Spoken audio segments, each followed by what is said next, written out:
Hey guys, so this is the first lecture that we're going to be recording for the um, new online transition to all of our lectures. So I am Dr. Stowers. I'm the professor for Section 2 of Chem 112. And Dr. Paxton, who is um, less familiar to my students, but more familiar to you guys, will be doing all of the lectures for the nuclear decay chapters. So, so yeah, so this is an unfortunate thing that has happened to us, but I think we're going to make the best of it by recording our lectures, and then that will allow you guys to review. And then we'll have online office hours where you guys can ask us questions about those lectures. So what I'm going to do is just screen share my slides with you all and then kind of go through them. And then I'll upload this to Learning Suite and then you guys can kind of watch it. So, so I'm going to go to share screen, and I'm going to take this document here, and then we're going to go forward. So my class has already learned a little bit about integrated rate laws. So this will be a review up until the second order rate laws, but Dr. Paxton's class hasn't gone through them. So a few things about the homework. So the homework is going to be due Monday, March 23rd, and that's problems from 7A, 4, 10, 14, 15, and 16, and then problems from 7B, 4, 6, 8, 16, 19, 20, and 22. I usually share a come follow me thought with my class, and right now I'm just remembering that God is merciful and he remembers us even when we feel like he doesn't. So this is kind of the overview of the entire unit associated with kinetics. So we've already talked about rates, average and instantaneous, as well as how to find the order of a mechanism. This lecture is just focused on the 3 integrated rate laws. So before I go forward, these are the adjustments that we're going to make. So all homework assignments will be uploaded to Learning Suite.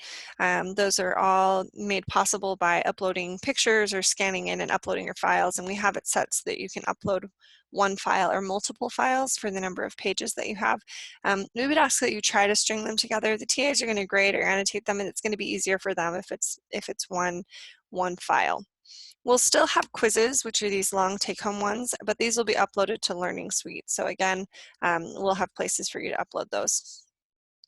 All of the lectures are going to be available via links on Learning Suite, where you guys can go in and watch those lectures and re-look at them. They'll probably be saved on YouTube, but I'll do all of the recordings in Zoom. And so the iClicker quizzes will be replaced by online Learning Suite quizzes where the answers are given in the lectures, or you can just kind of go through and answer them if you don't watch the lectures. That's up to you, but the points associated with kind of in-class iClicker questions are going to be those online Learning Suite quizzes. And then finally, lecture time is going to be replaced with virtual office hours. So I'll be available either through Zoom or Google Hangouts, and then I'll have you guys let me know ahead of time that you'll be there. And then also I'll be available for certain hours for you guys just to drop in. The TAs will also hold virtual office hours to meet with you in individually or in small, like 6-person Google Hangout groups to answer questions that you have. So those are the adjustments going forward. We are not going to be perfect at this. None of us signed up to be in an online course, and so this is going to be much harder than it looks. So you'll have to be really good about staying on top of the material and learning as much as possible. But like I said to my students and to the students I haven't said this to yet, we will do everything possible to make sure that you get the foundations you need before you need to go on to organic chemistry or biochemistry. So summary of what you've seen before is that using initial rates from experimental data, we find a rate law where basically the rate is equal to the rate constant times a raised to the a power, and then sorry, I'm trying to get a tool to highlight here. So this rate equals Ka raised to the A power and B raised to the B power gives you the overall order of the reaction. And so A and B are the orders and K is the rate constant. And so we're going to extend our ideas about just using experimental data to get initial rates into a way to predict concentrations. And so in this initial rate expression, we really don't see any time components, but we know that instantaneous rates are the derivative of the concentration of A divided by the derivative of T, right? So those very like incremental changes in concentration divided by incremental changes in time, we can integrate those with the rate law to then get further outcomes on that. Sorry, so this is where I have to. So we'd like to predict future concentrations over time because this is a powerful tool for understanding decomposition of chemical reaction, for understanding radioactive decay, for understanding type of concentration of medicine in the body. And so this is a pretty powerful tool. So just to remind you, the 3 rate laws that we've covered so far are where your rate is equal to the rate constant and not at all proportional to the concentration of reagents, and that's a 0-order reaction. We also have a rate law equal to the rate constant times A, and that's where we have, so here's your rate constant times the concentration of A. That's going to be a 1st-order reaction, so that your rate is directly proportional to the concentration. And then a 2nd-order rate law is where your rate is equal to the rate constant K times the concentration of A squared. And so in this case, if you double your concentration of A, your reagent, then you're going to quadruple your rate. So that's, again, kind of a review of how those things go. So when we're just looking at 0-order integrated rate laws, this is the easiest case. So in this case, you take the rate constant K, and that is equal to the rate of A, and the rate of A is negative dA dt. So if you remember, we talked about instantaneous rates being dA dt, or where A is your reagent that you're reacting away in the chemical reaction. So in this case, like A is reacting to form B. So negative dA dt equals K. We're just going to integrate both sides of the reaction, and that means that A at time 0 minus A at time t equals kt. Rearranging A at any concentration t is equal to our initial concentration minus kt. And so if we plot y equals mx plus b, y would be our concentration of A, and then our slope would be negative k, indicating that the speed is basically decreasing as time continues. Our concentration is going to be decreased over time. So then 1st-order integrated rate laws is where our rate expression is now the rate is equal to our rate constant K times the concentration of A. And so our goal here is how can we find concentrations of A at any point in time? And so again, we're going to make negative dA dt equal to our rate, which is our rate constant K times the concentration of A. And so that's shown here again. We're just moving that negative to the other side of the expression. So in order to integrate, you have to remember your calculus rules, and that requires you to put all of your variables that are the same on opposite sides of the equation. So we've divided this equation by A, basically, to be able to get them both on the sides. Sorry, and as I'm slow here, so basically I'm going to divide this side by A here. I'm going to divide this side by A over here. I'm going to multiply by dt over here, and then I'm going to multiply by dt on this side as well. So here's dt. And so on this side, my A's cancel. On this side, my DT's cancel.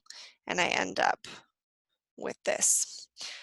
So if you remember your integrations, what you've got is this, that you're going to integrate from A naught to A of dA over A, and that's going to be equal to take the constant and the negative out from 0 to t dt. And you guys have seen this before in terms of finding when we were doing entropy and volume and that kind of thing.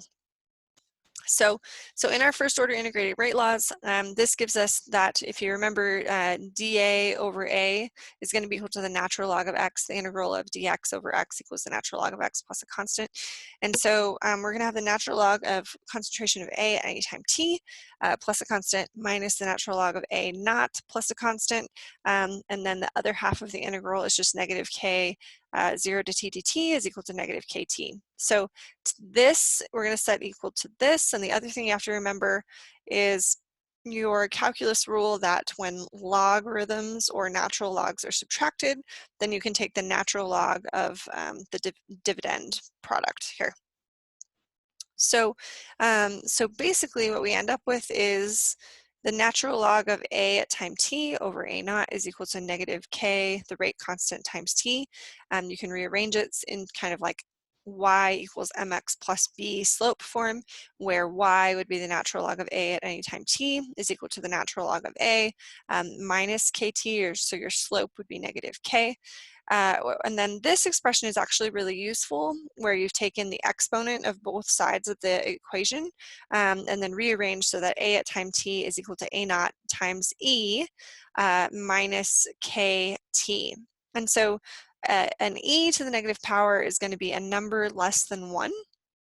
And that number less than 1 multiplied by our initial concentration will give us a decreased concentration respective to the time at which we're looking at it being decayed. So one of the ways to ask a question about this problem is to look at concentrations after the start of a reaction. And so the variables that we have, again, are going to be our initial concentration. We're going to have our concentration at time t, we're going to have a rate constant, and then we're going to have our time.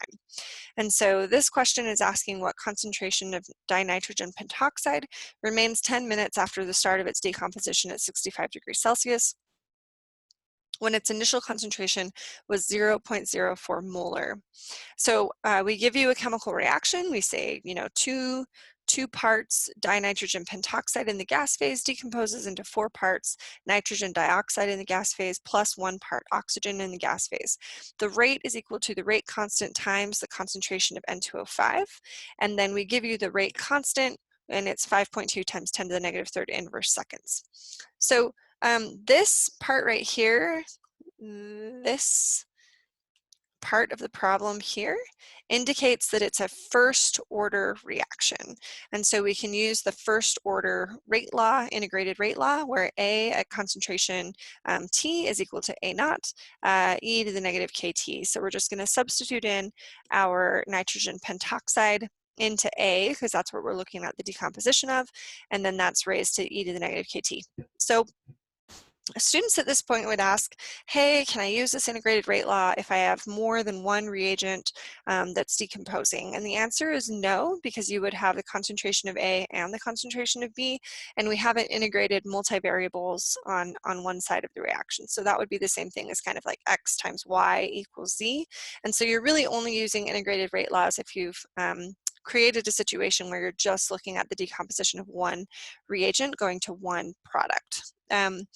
So anyway, so back to the problem. So we've got this initial concentration. This is going to be our nitrogen, dinitrogen pentoxide initial concentration.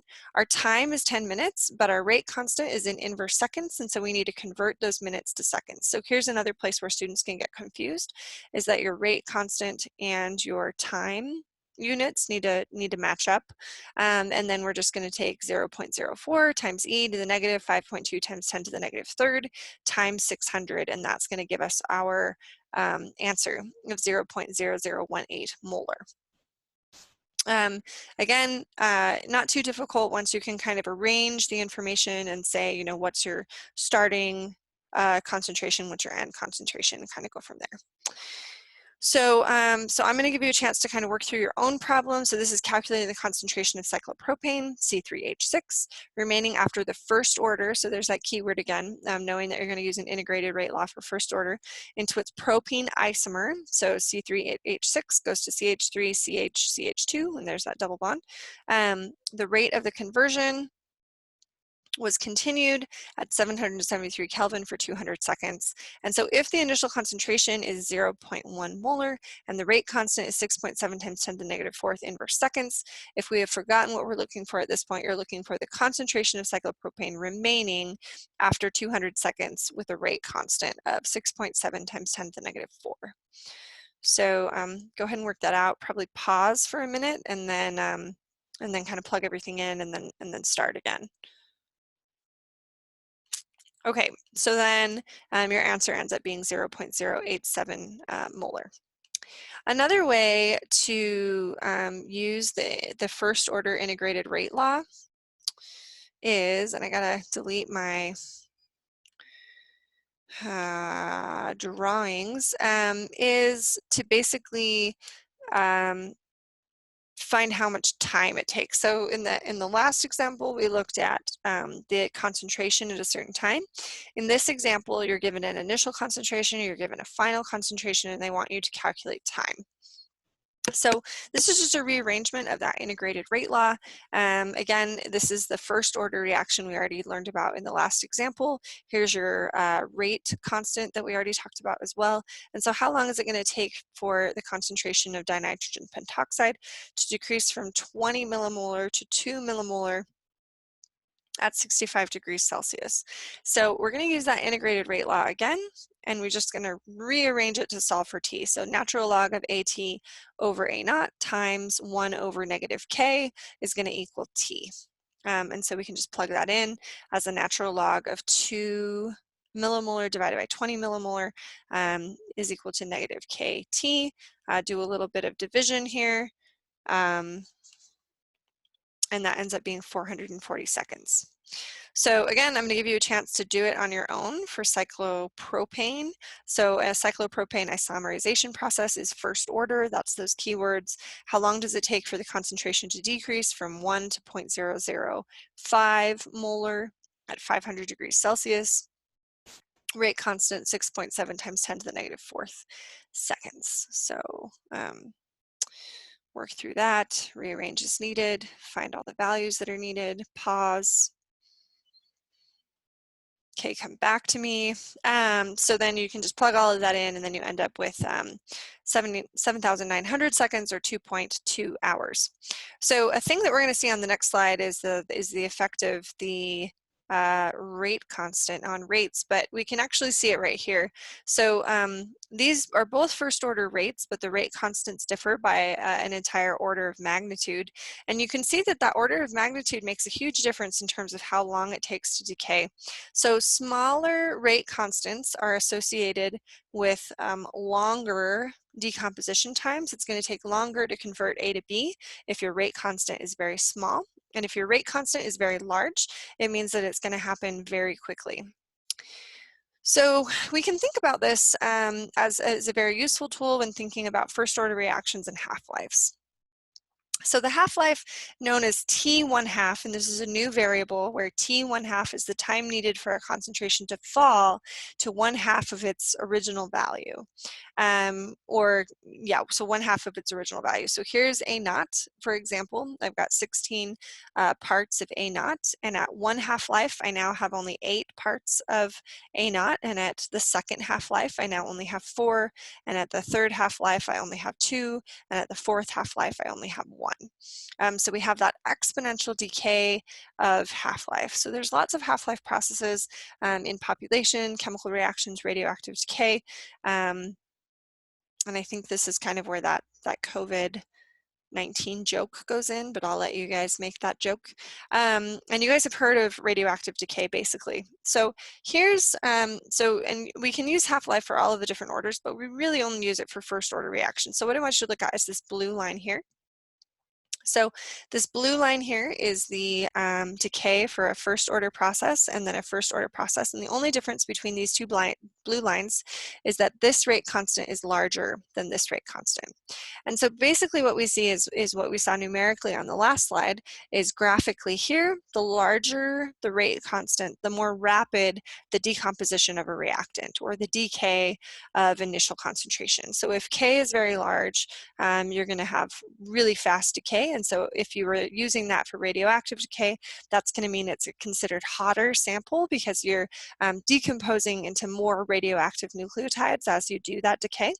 And if you have a population decay with a really high rate constant, that means that the population is dying quickly, essentially. So large rate constants are associated with very fast decompositions or conversions of A to B. Okay, so with this new variable t1/2, we can kind of now just relate t1/2 to K, because if we arbitrarily set the concentration of A naught to be 2 and then 1/2 of it to be 1, this ends up being the natural log of 1/2 is equal to -K times t1/2. So this is super nice. Because now we can just relate these two unknowns to each other, right? So if we don't know K, but we know the half-life, or we know the half-life and we don't know K, these two numbers multiplied by each other are related to the natural log of 1/2, which is great. And so if we rearrange this and solve for t1/2, then t1/2 equals natural log of 2 divided by K. And so we can use this to then solve problems that seem like we don't have enough information, but we really do. So, for example, in 1989, a teenager in Ohio was poisoned by breathing vapors from spilled mercury. The mercury level in his urine, which is proportional to its concentration in his body, was found to be 1.5 milligrams per liter. So mercury-2 is eliminated from the body by a first-order process that has a half-life of 6 days. What would be the concentration of mercury-2 in the patient's urine in milligrams per liter after 30 days if therapeutic measures were not taken? So let's look at what we've got. What we have is this, which is our initial concentration. We have a half-life of 6 days, and then we have a t equals 30.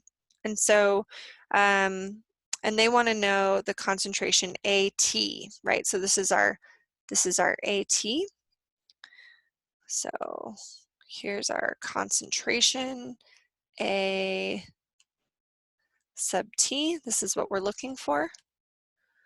This is T right here. This is t1/2 right here. Uh-oh, sorry. This is t1/2. And this is whoops, not, A naught. Okay. So now if I take AT, so let's go back. So if this is my initial situation here, I don't have K. So I've got a 0, they want me to find AT, I have T, but I've got 2 unknowns if I'm just using this expression. However, I know that my t1/2 equals the natural log of 2 divided by K, and therefore K equals natural log of 2 divided by t1/2, right? And so this actually is really useful because now I can just take this and substitute it in for natural log of 2, whoops, divided by 6 days. So here's 6 days. So if I take 6 days, sorry, that looks like a B. Did I write my 6 backward? No, it's just a weird. Okay, so natural log of 2 divided by B days, 6 days. Yeah. Ugh, so that's my K value. So then if that's my K value and I have my T value, then I can just rearrange with some exponents and get AT. So that's what we do here. Is A of time T at 30 days is equal to A naught times E to the negative k, which is the natural log of 2 divided by 6 days, times t, which is 30 days, and that gives us 0.05 milligrams per liter. So half-life problems are difficult if you don't recognize that you have the rate constant from the half-life, or if you have the half-life from the rate constant. So these are the ways that this problem is hard, is just being able to recognize that you do have the information, even when sometimes you don't. Okay, so can you do it on your own? So here's your sample problem here. If there's soil at the Rocky Flats Nuclear Processing Facility in Colorado, and we find it to be contaminated with radioactive plutonium-239, this has a half-life of 24 kiloannum, or 2.4 times 10 to the 4th years. The soil was loaded into drums for storage. How many years must pass before the radioactivity drops to 20% of its initial value? So again, I'm going to let you kind of think through this problem for a second before I click anything. Do we have a rate constant? Do we have a half-life? Do we have an initial concentration? Do we have a final concentration? Do we have a time? Which of those variables are they asking for? And if we have, if they're asking for that variable, do we have all of the other information to be able to solve the equation? So here's our first order decay. They didn't tell us it was first order decay, but that's maybe an assumption that you would want to make. Nuclear decay is always first order. So, but we would have told you. So here's your first order integrated rate law. We need to find T. We're going to rearrange. We need to find K. We can get K from the half-life. And so the other part that's hard is if you're thinking about 20% of its initial value, that's just like 1 to 0.2 or 100 to 20. So the natural log of 20 over 10. So if you solve for T, sub in K, which K is the half-life divided by 2, natural log of 2, then you end up with this value. And 56,000 years, which would be 56 kiloannum, or 5.6 times 10 to the 4th years. Okay, so that's how you do that. This is a different way to ask the same problem, but now it's asking you to calculate the number of half-lives and time required for the concentration of ethane to fall to 1/16 of its initial value as it dissociates into methyl radicals.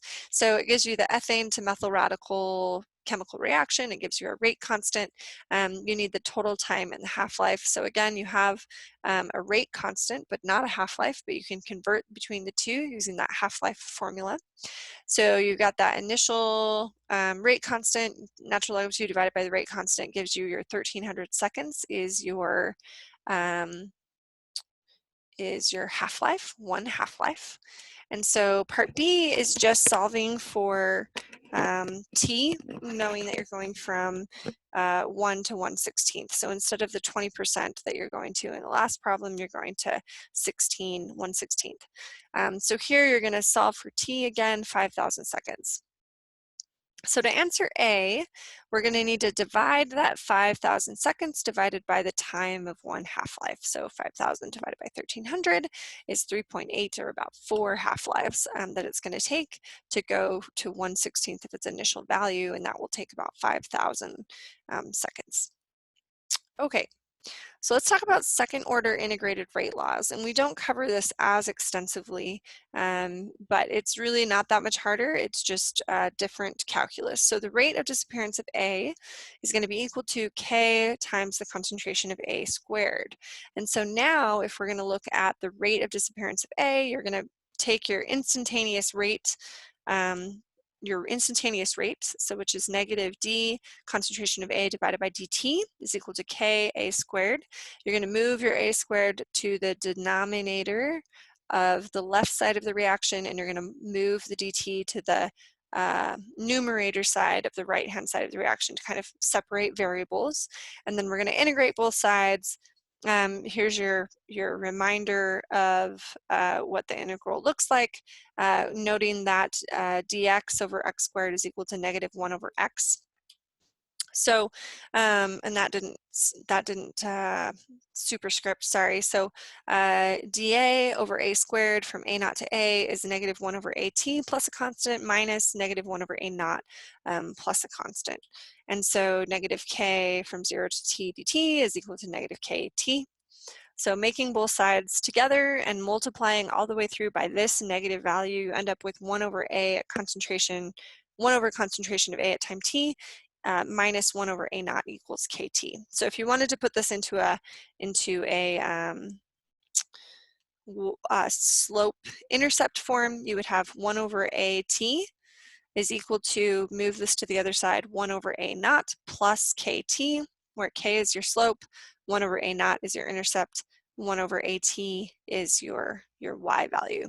And so in terms of graphing, if you graphed 1 over AT times time and you got a straight line, that would be first order reaction. And your slope would be a positive K instead of a negative K. So on everything else, you've got a negative K. Okay, so to summarize, the orders of reaction is kind of in this handy table. So we've got 0 order, first order, second order. Our rate for a 0 order reaction is directly proportional to the rate constant and independent of any concentration of your reagent A.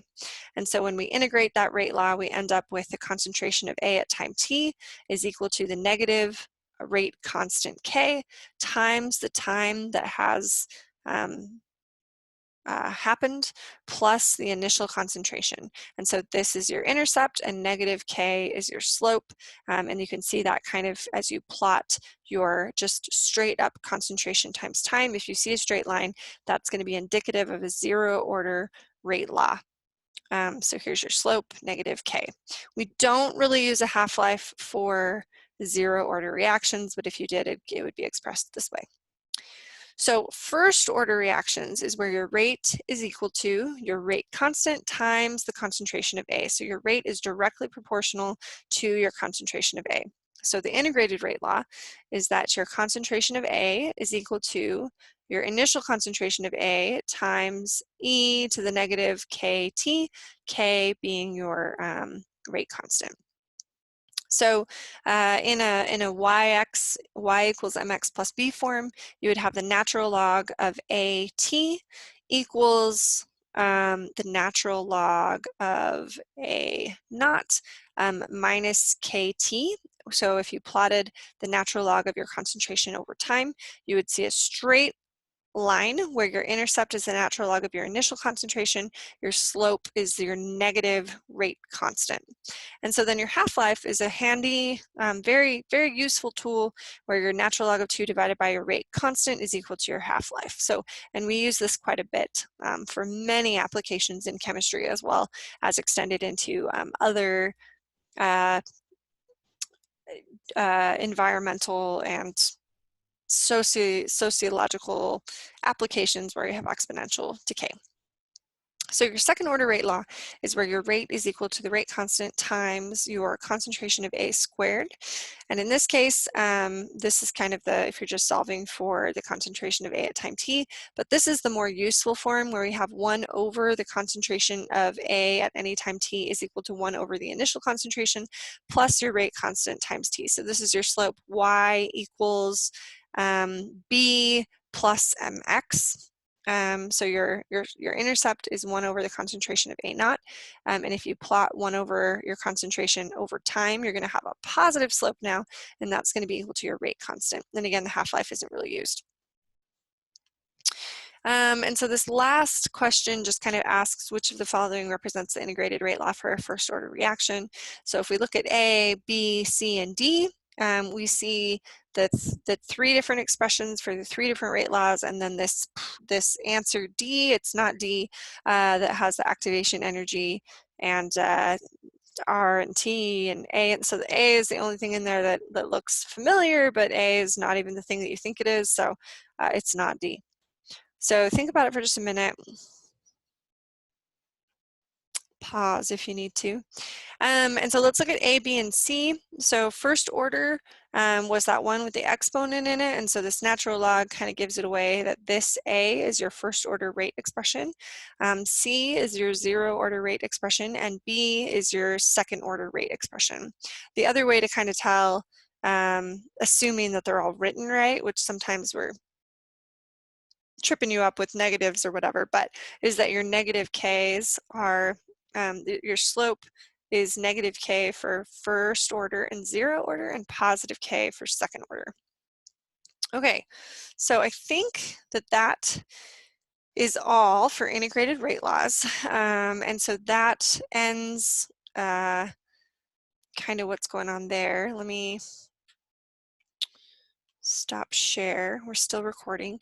So so that's the all you need to know about integrated rate laws. The homework problems go through zero order and first order, but there aren't problems on the homework about second order. If you want some practice of what that looks like, problems 7B17 and 7B18 are the two problems that basically say, hey, can you figure out concentration at time t, or can you figure out what's going on for second order rate laws? So those are the ones that'll be helpful if you want some practice on that. Otherwise, that is all I have to say on that. And if you have any questions, hopefully you can ask me in office hours. Thanks.